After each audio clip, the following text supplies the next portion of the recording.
Hey everyone, welcome back to Planet Zoo. It's been a bit since we were last visiting this game, and the last zoo kind of fell off the radar, which I apologize for.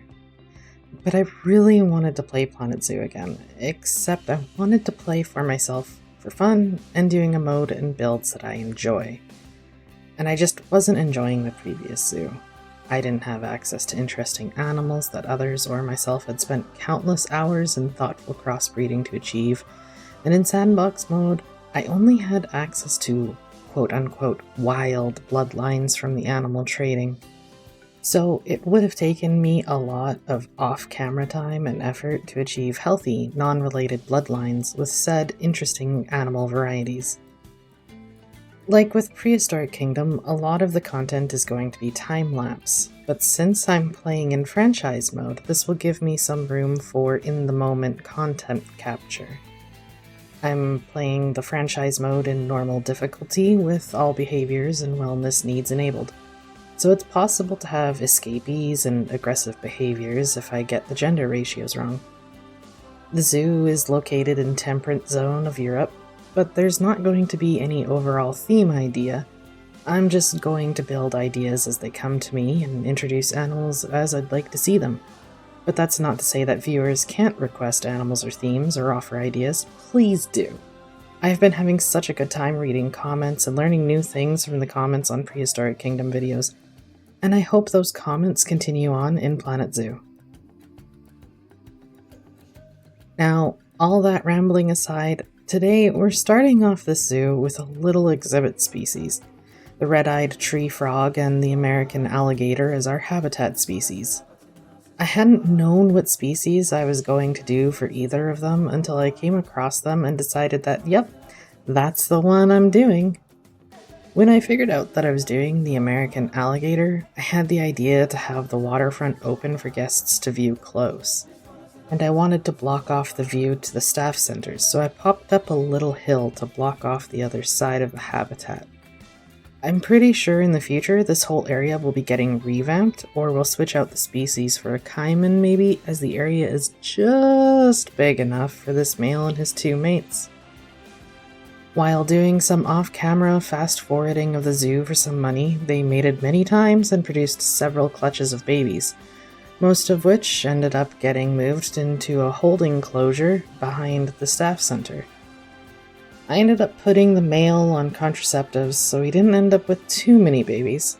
But these babies will be useful to release, sell, or use for future breeding to make better bloodlines.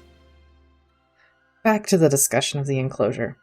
While expanding space for these animals, I cut into the hill, but didn't want to remove it as a whole, so I had the idea to turn it into a mud pit type area, where if we can use our imagination for a moment, the alligators had rubbed up against the hill and dug down into the mud layer and use it to roll and have fun. I installed a mud bath enrichment item in that location so we can see the behaviors, and I painted the terrain to match the idea. They don't need a lot of forest, so most of the foliage is just outside the enclosure, around the edge, and behind the hill, giving it a closed-in and partially shaded area. As it is, without touching their max preference for foliage, the guests are already complaining about too many plants. And since I have to balance everyone's happiness, the alligators will sit a little bit barren for now. If I do end up moving them into a bigger enclosure, I'll be able to provide them with a little bit more foliage.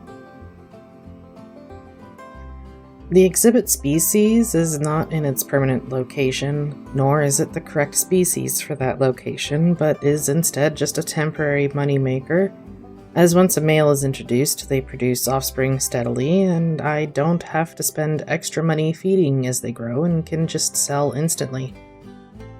Another species of exhibit animals joined just past the path around the one side of the alligators, and it's the Goliath beetle, not shown in this video. The exhibit location will change in the next video, as I plan on making that area a little red panda forest area, with a cute guest walkthrough area that takes them through denser foliage. I'll probably put an exhibit species that matches the region of the red panda and blend it all together. We might even have a little cafe matching the theme. We'll see how much time I have to make all of this. While I hope to have this as a weekly video, I know that there will be some times where I won't be able to send it out on time, and that there will be times where I will have to spend a lot just waiting for more money to generate in the game. I'll spend a lot of time in the cycle of spend and generate as a video progresses. As with this video, I'll probably spend a lot of time with the game running as I build, and I'll have to deal with births and deaths and shuffling of animals as needed. I'll try my best to make sure I keep revenue and guest interest high so that I don't have to spend so much time in this cycle. But that's all I have to say about today's video. It's a short one, but I hope you really enjoy it as much as I did. And I hope you'll all join me in the next one. Take care.